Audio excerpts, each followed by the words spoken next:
Hola, muy buenas noches. Mi nombre es Aline y soy parte del equipo 4. Vamos a hablar acerca de la teoría de las obligaciones y un poquito acerca de la violencia mediática y la violencia digital. Bueno, la primera pregunta es, ¿de qué trata la teoría general de las obligaciones? Aline, ¿tu respuesta? ¿Ok? Permíteme un momento. La teoría general de las obligaciones para mí es la parte del derecho que da cuenta de la vida y trayectoria de las obligaciones, tanto desde su nacimiento hasta su extinción. Ella comprende, pues, qué es la obligación, cuántas clases de ellas existen, cómo nacen, cómo se traspasan de un patrimonio a otro, cómo gravitar sobre el patrimonio del deudor, qué medios jurídicos tiene a su alcance el acreedor para poder obtener alguna satisfacción de su interés, las medidas auxiliares que le brinda la ley para precaver la insolvencia o la mala fe del deudor y pues en fin, inicia desde su extinción hasta su muerte, estos se pueden traspasar, inclusive pueden ser de que, por ejemplo, de que una persona muera en un contrato y pues algún familiar tenga que cubrir esa deuda. ¿Cuál es tu opinión, Aura? Pues opino que son las obligaciones. Bueno, más bien es una rama del derecho civil que se ocupa de estudiar las obligaciones, vaya, como comenta, desde que comienzan hasta que terminan. Esta disciplina se ocupa de los conceptos, principios y reglas que rigen las relaciones jurídicas entre personas que se encuentren en una situación de deuda-crédito. Iritzi, ¿qué opinas? Para mí la teoría general de las obligaciones es como lo mencionan mis compañeras, que es la parte del derecho civil principalmente que cuenta desde que nace una nueva obligación, cómo es su trayectoria, o sea, cómo está creciendo hasta el punto que se extingue. Ya se hace por una razón de que alguna de las dos personas incumpla un contrato o haga algo mal en esa obligación, en ese momento se extingue. Entonces, para mí es eso. Y en cuanto a mi opinión, pues yo pienso que es aquella teoría que estudia a dos personas, en este caso el acreedor y el otro es el deudor, en donde tienen un compromiso a cumplir. La Oh, siguiente pregunta. ok, vamos con la siguiente pregunta, que es, ¿cuáles son los elementos esenciales de una obligación? Julieta. Bueno, para mí, el primero sería que los sujetos de la relación jurídica son el acreedor y el deudor, en donde cada uno adquiere una obligación y una responsabilidad.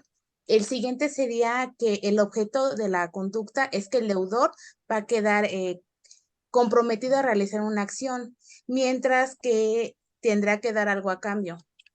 La última para mí sería la relación jurídica, es que existe un vínculo entre estas dos personas en donde llegará a su fin hasta que el deudor cumpla con su compromiso.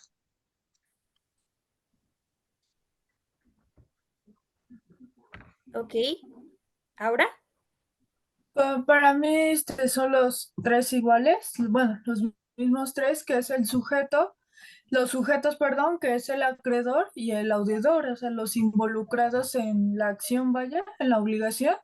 El objeto es lo que el deudor, bueno, lo que el deudor debe realizar, la acción que debe realizar, y la relación jurídica es la relación entre el acreedor y el deudor, bueno, lo que los une. Ok, ¿Iritzi? Bueno, pues los elementos principalmente es como lo mencionan, el sujeto, que como en clases pasadas lo vimos, es como la persona activa. Y lo que es el objeto es la pasiva. También lo que es la relación jurídica, que es lo que tiene el vínculo entre estas, o sea, entre las dos personas, tanto el sujeto como el objeto, que los unen para poder el llegar a su fin y poder cumplir con lo que está establecido en algún documento o ley que los une. Ok, creo que concuerdo con las tres, literal, al menos para mí. sería el sujeto, el objeto y la relación jurídica. Los sujetos, pues, son aquellos los cuales van a estar involucrados, ya bien sea en un contrato o en algún acuerdo. El objeto, pues, sería, pues, lo que estamos acordando, y la relación jurídica sería, en este caso, pongamos de ejemplo el contrato que los une. Bueno, la siguiente pregunta es, para ti, ¿cuáles son las dos fuentes más comunes que existen en las obligaciones? Aura, por favor. Para mí las dos fuentes más comunes vendrían siendo contratos y delitos. Los contratos son el acuerdo de voluntades entre dos o más personas que éstas generan obligaciones recíprocas.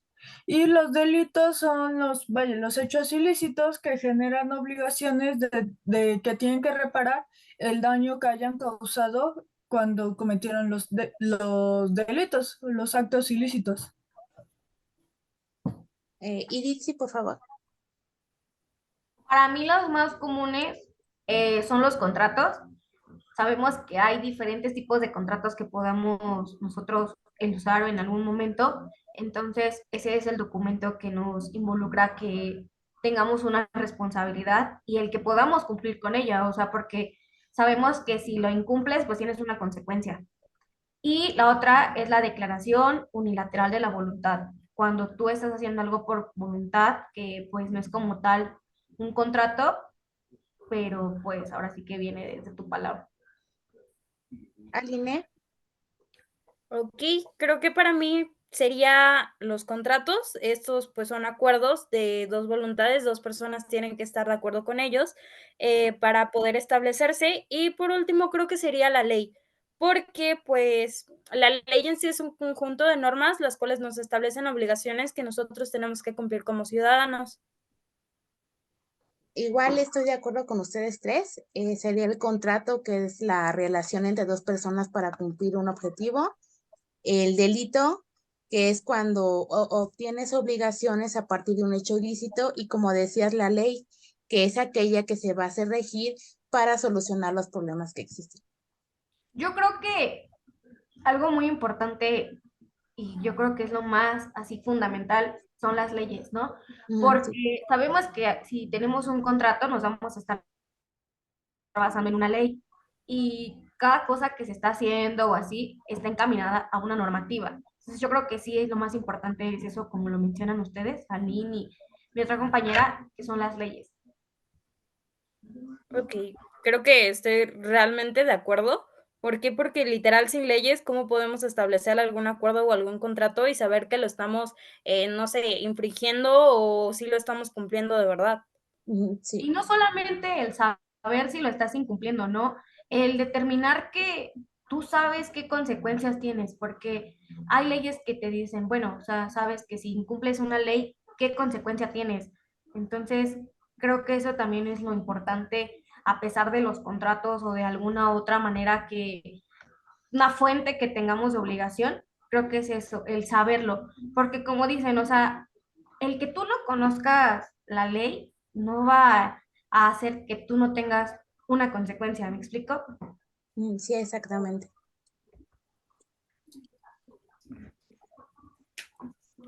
Ok,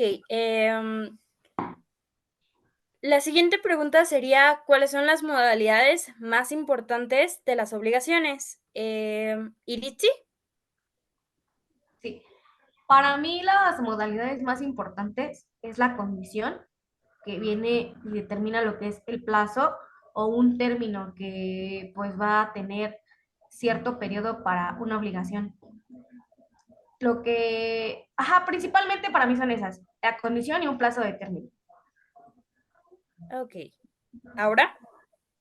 Para mí son cuatro las que comenta la compañera, que es el plazo, que es el tiempo que se tiene para cumplir la obligación, el lugar que es donde se debe cumplir la obligación, la efectividad, que es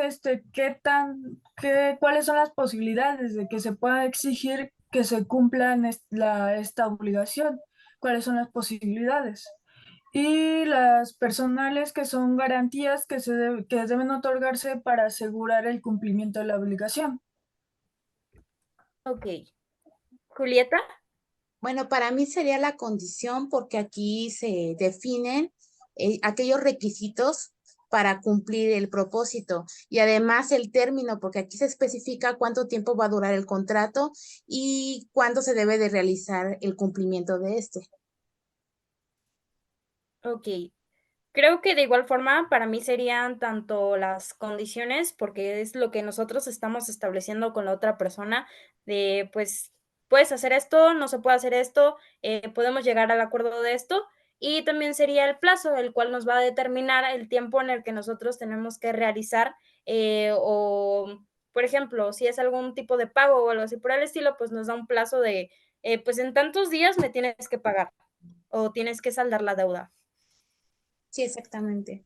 De hecho, siento que lo más importante es el plazo, ¿no? Porque tú como deudor ya sabes cuánto tiempo te queda para cumplir ese compromiso. Claro. Pero también la condición, ¿no? Porque te dicen, yo te presto, hablando de un préstamo, yo te presto cierta cantidad y como dices, tienes tanto tiempo para pagarme. Ujú. Pero la condición también es de que, bueno, no solo es prestarte esa parte de dinero, ¿no? Sino que la condición es de que, bueno, cada día que te tardes o cada semana o cada mes te voy a cobrar un porcentaje. Yo creo que también en muchos contratos o en muchas acciones o cosas que hacemos tienen esa parte de una condición y un plazo. Claro, sería como establecer más que nada las reglas del acuerdo. Exactamente. Sí, exactamente. Bueno, la siguiente pregunta es, explica qué es la transmisión de las obligaciones. Aline, por favor. Ok. En cuanto a la transmisión de las obligaciones, yo creo que es cuando uno de los sujetos de la obligación transfiere ya bien sea la posición en el vínculo obligatorio a otro sujeto.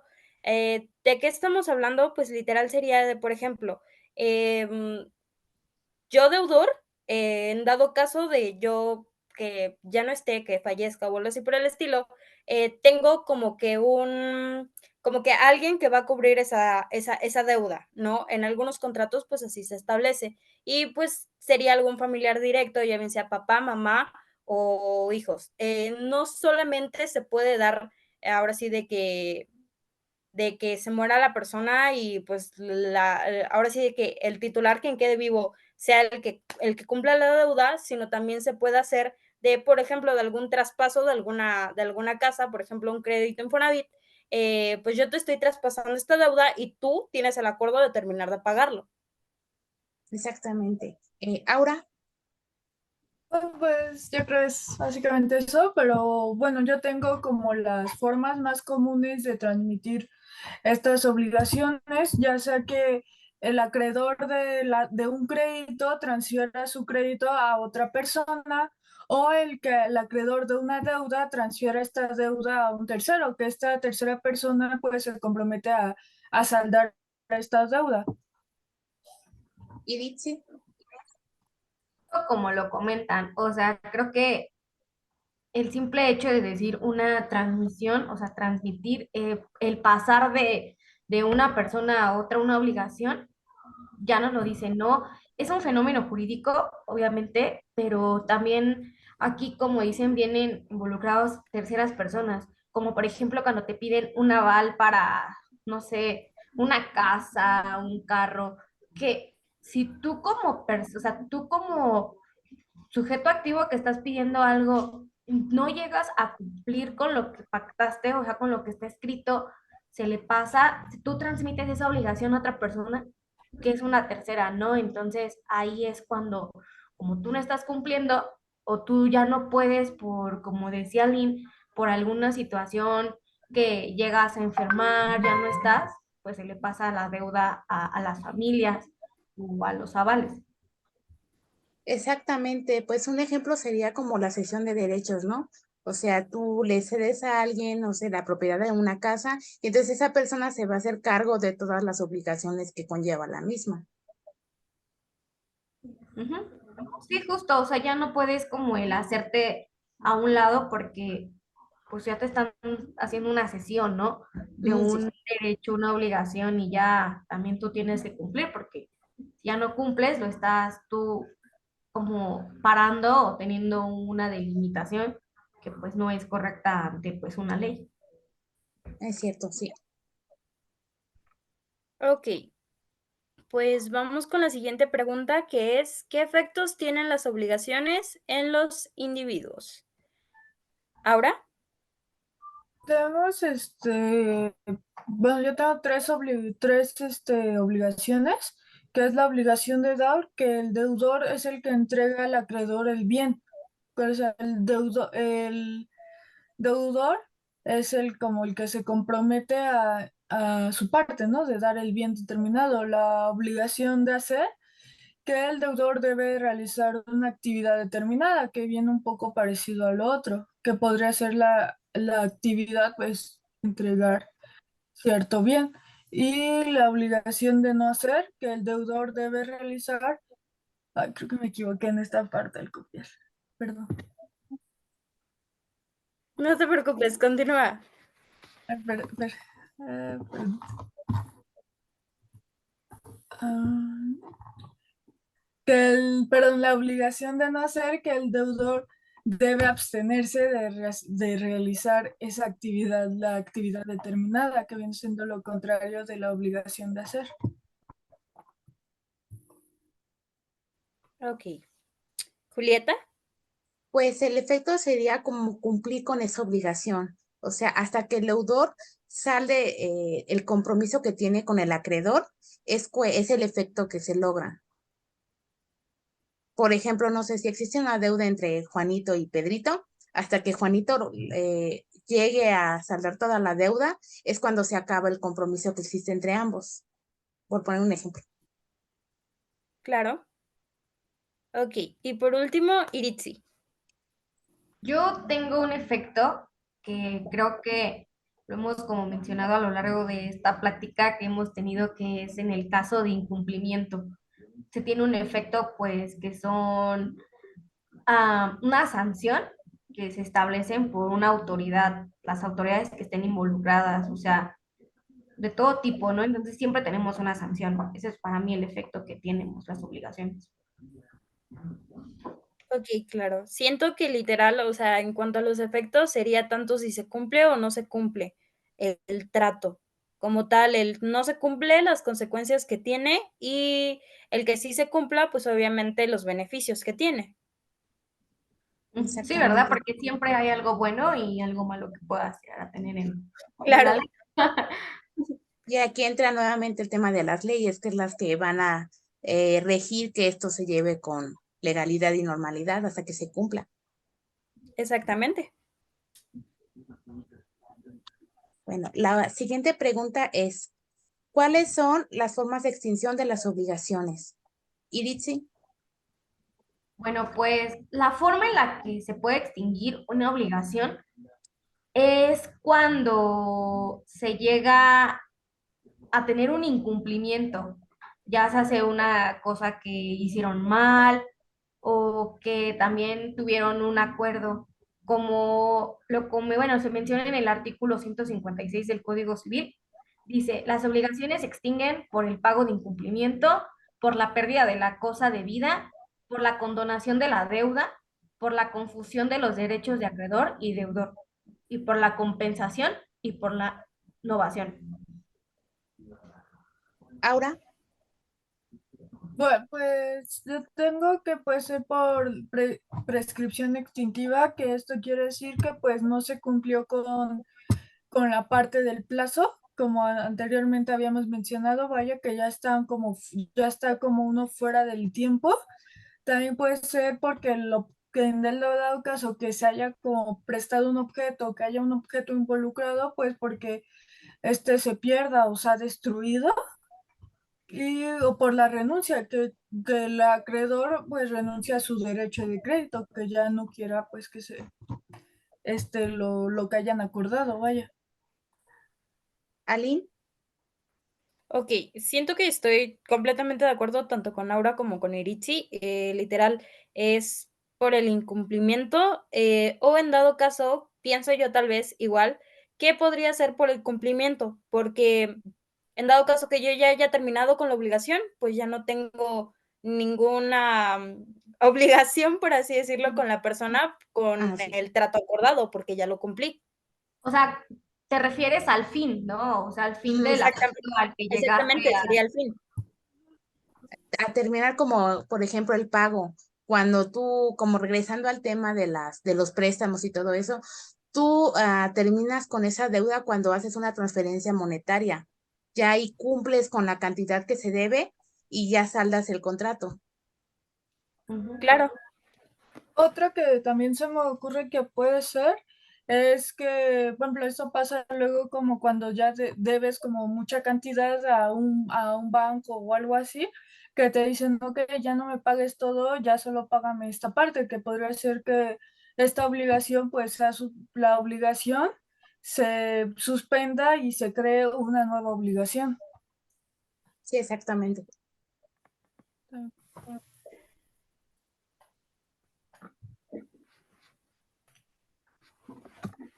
okey, si gustan, podemos ir igual con el otro tema, Ujú, sí, que sería la violencia mediática y digital. exactamente. Sí. Si quieren, yo comienzo. Claro. Es La primera pregunta sería, ¿qué obligaciones tenemos como ciudadanos frente a la violencia mediática? Julieta, si quieres comenzar. Sí, pues yo digo que lo primordial sería cuidar la privacidad que tenemos en línea, ya que hay mucha gente que utiliza las fotos, por ejemplo, para modificarlas y subirlas a páginas ilegales. Además de que sería importante que cuando alguna de nosotras vea algún acto de violencia como el ciberacoso, denunciar inmediatamente para poder disminuir este tipo de casos y además tratar de pedir compromisos por parte de instituciones gubernamentales para que apliquen más normativas que puedan sancionar ese tipo de casos. Aline. Okey, siento que, pues, como ciudadanos tenemos varias obligaciones frente a la violencia mediática y digital. Pues, podría ser también el promover el respeto y la tolerancia. Podríamos fomentar un ambiente en línea y fuera de línea donde, pues, se respeten tanto nuestros derechos como la dignidad de las personas. También el denunciar y reportar si nosotros somos testigos de algún tipo de violencia, pues, denunciarlo con las autoridades correspondientes y a las plataformas en línea correspondientes. Y por último, pues, obviamente, educar, más que nada, siento que es una de las más importantes, el educar a las personas o a las nuevas generaciones y concientizarlas más que nada. Muy bien. Iritzi. A pesar, bueno, aparte de todas las obligaciones que han comentado, creo que una de las más importantes, yo creo que es respetar lo que es la privacidad de los demás, porque a veces se nos hace muy fácil el hablar de otras personas y compartir información que realmente no tenemos ni su consentimiento. Entonces, creo que eso es el parteaguas para, pues, erradicar toda la violencia digital. Bueno, por mi parte, concuerdo con todas ustedes que yo creo, o sea, para mí lo principal sería como educarnos, tener una constante educación, siempre estar como saber qué sí se puede y qué no se puede hacer o qué está bien, qué no está bien, vaya. Y sobre todo también reportar y denunciar. Cuando vemos algo mal o vemos una publicación, pues muchas veces lo que se hace es nada más ignorarlo y seguir. Yo creo que es importante denunciar esto, pues para que ya no se siga difundiendo esto. Sí, exactamente. Y sobre todo aquí es importante pues inculcar los valores